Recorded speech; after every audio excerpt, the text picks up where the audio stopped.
इस वीडियो में एलिसीड के चैप्टर 133 और 134 को एक्सप्लेन किया गया है। अगर इसके पहले की वीडियो नहीं देखे हो तो कमेंट बॉक्स में प्लेलिस्ट का लिंक है, जाकर देख सकते हो। चैप्टर शुरू होता है और एन्यूब बोलता है ये एक असैसिन है, इसका पावर लेवल अननोन है। डार्क ने कंटिन्यूसली टॉप 200 अवेकेंड वंस को मारा, जिसके बाद लोग इसको रैंकर हंटर बोलने लगे। ये कुछ दिन पहले ही हमारे कंट्री के अंदर दूसरे इंटरनेशनल क्रिमिनल के साथ आया था, जिसको केडन ने मार दिया है। जियोंग पूछती है क्या तुम्हें उनके बारे में कुछ मालूम चला जिसने केडन की इन्फॉर्मेशन दी थी। इन्ह्यूक बोलता है हमने डार्क से इंटरोगेशन की पर उसने कुछ भी नहीं बताया। वो जैसे रेजिस्ट कर रहा है, हमें नहीं लगता हम उससे कुछ भी निकलवा पाएंगे। तभी वहाँ केडन आके पूछता है क्या तुमने डार्क को पकड़ा है। इन्ह्यूक बोलता है हाँ, चेयरवुमन खुद गई थी। केडन कहता है वो हमेशा अलर्ट रहता है, पर लगता है उसने तुम्हें अंडर एस्टिमेट कर दिया था। इन्ह्यूक बोलता है हमने उससे पूछा कि उसको किसने इन्फॉर्मेशन दी थी, पर उसने कुछ भी नहीं बताया। केडन कहता है ऐसा तो होना ही था, उसको फोर्स करके तुम कुछ भी नहीं निकलवा पाओगे। जियोंग पूछती लगता है आप उसको काफी अच्छे से जानते हो। सीन शिफ्ट होता है और केडन उसी रूम में आ जाता है जहाँ डार्क को रखा होता है। केडन पूछता है मुझे बताओ तुम्हें मेरे और मेरे स्टूडेंट की इन्फॉर्मेशन कैसे मिली, तुम्हारी किसने हेल्प की थी यहाँ आने के लिए। डार्क कहता है किसने ही सोचा था केडन जो कि किसी ग्रुप का पार्ट नहीं बनना चाहता था वो शिन्हुआ के साथ होगा। केडन बोलता है मैं इनके साथ नहीं हूँ, शिन्हुआ मेरे स्टूडेंट की हेल्प कर रही है, बस इतना ही है। मैं तुमसे ये इसलिए पूछ रहा हूँ क्योंकि मुझे जानना है मेरे स्टूडेंट का ऐसा हाल होने के पीछे किसका हाथ है। डार्क पूछता है तो अल्टीमेटली तुम अपने स्टूडेंट की वजह से ही ऐसे डिफरेंट बिहेव कर रहे हो। मैं समझ नहीं पा रहा हूँ, इतने सारे अवेकेंड वंस ने तुम्हारे सामने अपनी लॉयल्टी प्रूव की, पर फिर भी तुमने किसी को अपना स्टूडेंट नहीं बनाया। पर तुमने उस बच्चे को अपना स्टूडेंट क्यों बनाया है। केडन बोलता है वो बाकी लोगों से अलग है। डार्क पूछता है अलग है पर कैसे। केडन बोलता है क्योंकि उसको मेरे से कुछ भी नहीं चाहिए। डार्क पूछता है बस इतना ही, ये तुम्हारा रीजन है। मैंने इन्फॉर्मेशन मार्केट से खरीदी थी पर पता नहीं किसने बेची थी। मेरा पार्टनर मेरे साथ इसलिए आया क्योंकि हम दोनों को काम था। मेरा पार्टनर तुम्हारी बाउंटी के पीछे था। केडन पूछता है तुम्हारी इस कंट्री में आने के लिए किसने हेल्प की थी। डार्क बोलता है मुझे बस इतना पता है कि वो इस कंट्री की काफी बड़ी ग्रुप है। इतना सुनकर केडन वहां से चला जाता है। डार्क सोचता है उसको तुमसे कुछ भी नहीं चाहिए, बस इसलिए तुमने उसको अपना स्टूडेंट बना लिया। सीन शिफ्ट होता है और जियोंग कहती है मैंने एक्सपेक्ट नहीं किया था कि आप यहाँ आओगे। सुपील बोलता है मैं इसी एरिया में था इसलिए आ गया। मैंने सुना तुम जिस बच्चे को स्पॉन्सर कर रहे थे उसके साथ काफी बुरा हुआ है। जियोंग कहती हाँ,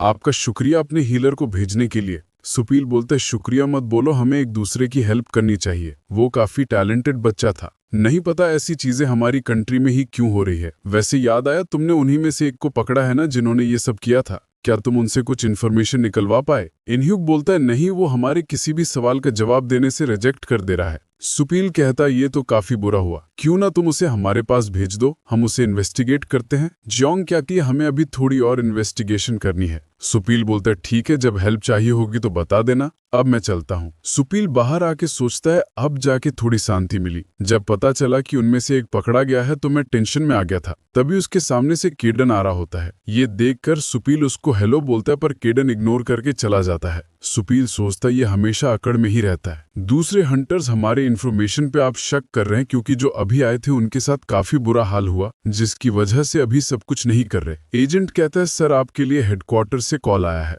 सीन शिफ्ट होता है और सुबिन कहती है वो काफी टाइम ले रहे हैं, ऑलरेडी 3 दिन हो गया है। तभी वहां इस्सुल आ जाती है। वो पूछती है क्या ये सच है कि जियो को काफी इंजरीज हुई है। सुबिन बोलती है हाँ, पर तुम्हें कैसे मालूम चला। इस्सुल कहती है शिन्हुआ ने हमारे ग्रुप से हीलर की रिक्वेस्ट की थी। मैंने सुना जियो इतना ज्यादा हर्ट है कि वो अब अपनी अवेकन पावर्स इस्तेमाल नहीं कर पाएगा। मुझे विश्वास नहीं हो रहा, ये सुनकर वो सब भी दुखी हो जाते हैं। सीन शिफ्ट होता है और कांगसू सोचता है मुझे सुपील को रोकना होगा, इससे पहले वो फ्रेम के साथ और ज्यादा काम करने लगे। तभी एजेंट बोलती है सर चेयरमैन आपका वेट कर रहे हैं। ये सुनकर कांगसू अंदर जाता है जहां उसका आदमी काफी बुरी हालत में होता है। ये देखकर वो हैरान रह जाता है। सुपील बोलते हैं मैंने सुना मैं जो भी कर रहा हूँ उस पर तुम नजर रख रहे हो, चलो बताओ इसके पीछे तुम्हारा क्या रीजन है। कांगसू कहता है मैं श्योर हूं कि आपको इसका रीजन पता है। सुपील बोलता है बकवास मत करो, डायरेक्ट पॉइंट पे आ। कांगसू बोलता है मैं जानता हूं कि तुमने हाई स्ट्रेस अवेकेंड वंस को हमारे कंट्री में आने के लिए हेल्प की है और साथ ही में फ्रेम के साथ भी काम कर रहे हो। बस इतने ही नहीं, मुझे ये भी पता है कि तुम फ्रेम और हाईएस्ट रिस्क क्रिमिनल्स के इस्तेमाल करके कोरिया के अवेकेंड वंस और ग्रुप्स को वीक करना चाहते हो। सुपील कहता है तूने बस इतनी छोटी सी रीजन की वजह से मेरे पे नजर रखी थी।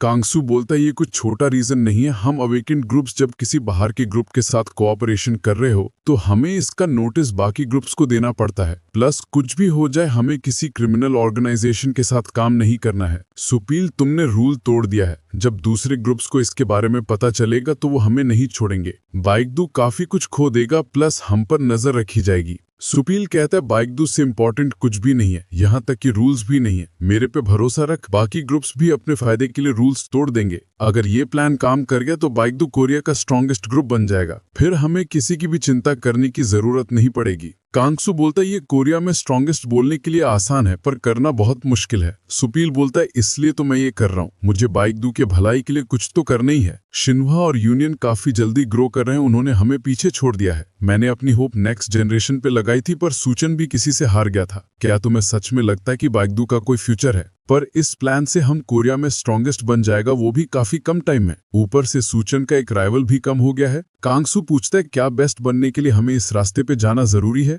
आखिर गलत तरीके से स्ट्रॉन्ग बनने का क्या मतलब है? सुपील बोलता है शांत हो जाए, ऐसा माइंडसेट ही बाइकदू को टॉप पर आने से रोक रहा है। बाइकदू का चेयरमैन होने की वजह से मेरी रिस्पॉन्सिबिलिटी है कि मैं बाइकदू को बेस्ट बनाऊं। कांगसू कहता है जैसा कि तुमने बोला, उससे अगर बाइकदू टॉप पर भी पहुंच जाए तो भी ये तरीका गलत है। सुपील कहता है तू कुछ गलत समझ रहा है, मैं तुझे सच इसलिए बता रहा हूँ क्योंकि तू बाइकदू का वाइस प्रेसिडेंट है। इसमें मुझे तेरा ओपिनियन नहीं चाहिए, इसलिए बेवकूफ मत बन और मेरे ऑर्डर्स फॉलो कर। ये जो जमीन पर है इसको मार दे और कोई सबूत मत छोड़। तुझे हेजिटेट करने की कोई जरूरत नहीं है। मैं जानता हूँ कि ये तेरे काफी क्लोज है, पर हमारा सीक्रेट ना बाहर जाए, इसलिए इसको मारना होगा। इसको मार के प्रूफ कर दे कि तू मेरे साइड में है। कांगसू बोलता है मैं ये नहीं कर सकता, मैं तुम्हारे ऑर्डर्स फॉलो करके अपने सबऑर्डिनेट को नहीं मारने वाला, प्लस मैं क्रिमिनल ऑर्गेनाइजेशन के साथ भी काम नहीं करूंगा। सुपील पूछता है क्या तू मेरी बात के खिलाफ जा रहा है? कांगसू कहता है हाँ, मैं खिलाफ जा रहा हूँ। सुपील बोलता है मेरे पास कोई और चॉइस नहीं है, तुमने मेरे ऑर्डर्स को फॉलो करने से मना कर दिया, प्लस मेरे ऊपर नजर भी रखी, इसके लिए मैं तुम्हें बाइकदू से बाहर निकाल रहा हूँ। मैं ऐसा चाहता तो नहीं था, पर तुमने बाइकदू का ट्रस्ट तोड़ा है। सच बोलूं तो यही बेहतर रहेगा। फादर अगर यहाँ होते तो वो भी इससे एग्री करते। तुझे बाइकदू से जो भी मिला है वो यहाँ छोड़ के निकल जा। मैं तुझे सिर्फ फादर की वजह से जाने दे रहा हूँ, वरना तेरा भी कोर तोड़ देता। कांगसू बोलते वो तुम हो जिसको बाइकदू छोड़ के जाना चाहिए। अब तक शिन्हुआ हमारी सारी बातें सुन रही थी, हम देखते हैं कि ये सब इनह्यूक, जियोंग और सुंगा सुन रहे होते हैं। सुपील कहता कमीने तेरी हिम्मत कैसे हुई, मैं तुझे यही मार दूंगा।